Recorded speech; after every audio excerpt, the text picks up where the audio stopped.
Bismillahirrahmanirrahim. Assalamualaikum warahmatullahi wabarakatuh.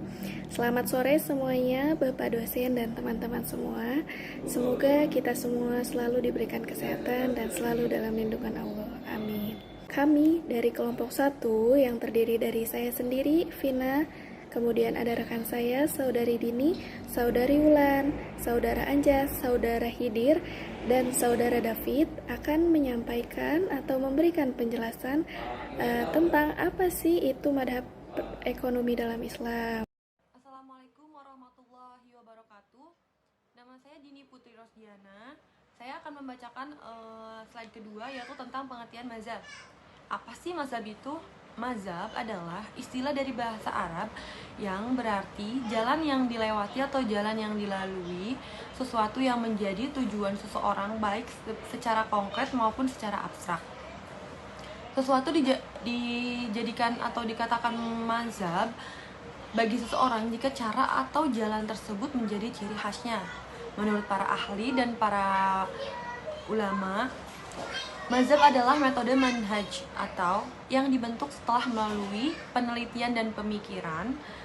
Kemudian orang yang menjalaninya itu menjadikannya sebagai pedoman yang jelas batasan-batasannya dibangun di atas prinsip dan kaidah-kaidahnya.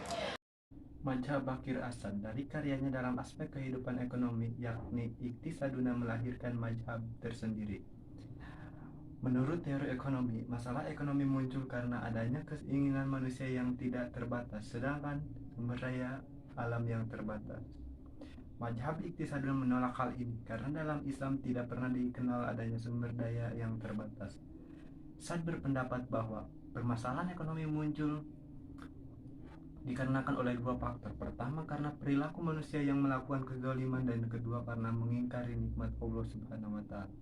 Yang dimaksud dengan zalim di sini adalah proses kecurangan seperti penimbunan atau iktikad. Sedangkan yang dimaksud dengan ingkar adalah manusia cenderung menafikan nikmat Allah Subhanahu wa taala dengan melakukan eksploitasi sumber daya alam, sehingga dapat disimpulkan bahwa permasalahan ekonomi bukan akibat dari keterbatasan alam dalam merespons setiap dinamika kebutuhan manusia.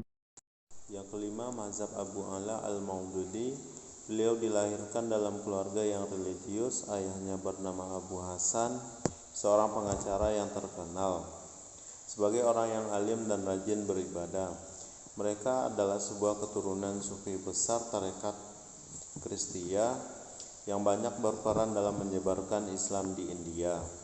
Di sini Al-Maududi menjelaskan bahwa Islam menerangkan sebuah sistem ekonomi, akan tetapi bukan berarti Islam telah menerapkan sebuah sistem yang permanen atau lengkap dengan segala detailnya. Apa yang sebenarnya ditunjukkan oleh Islam menentukan berupa landasan dasar atau peraturan dasar yang bisa membuat kita menyusun sebuah rencana ekonomi yang sesuai di setiap masa. Madhab Abdul Manan.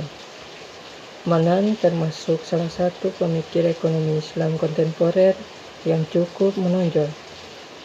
Hal ini dapat dilihat dari banyaknya karya tulis yang telah dihasilkan.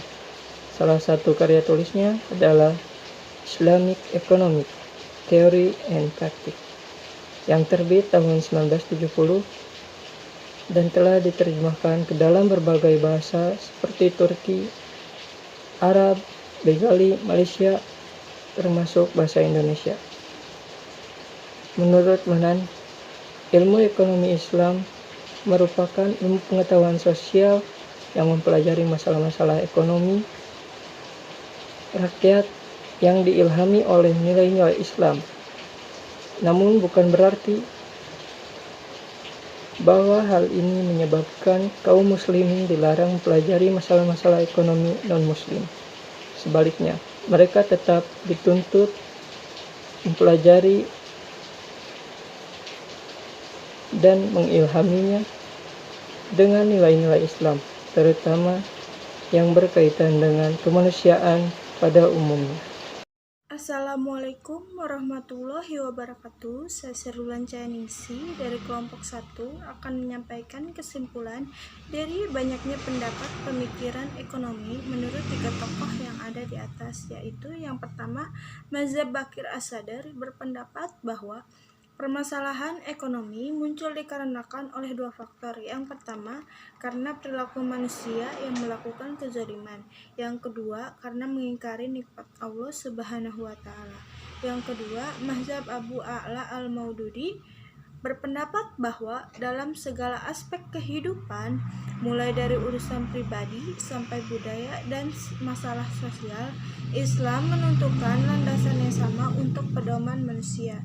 Yang ketiga, Mazhab Abdul Manan berpendapat bahwa ilmu ekonomi Islam merupakan pengetahuan sosial yang mempelajari masalah-masalah ekonomi rakyat yang diilhami oleh nilai-nilai Islam.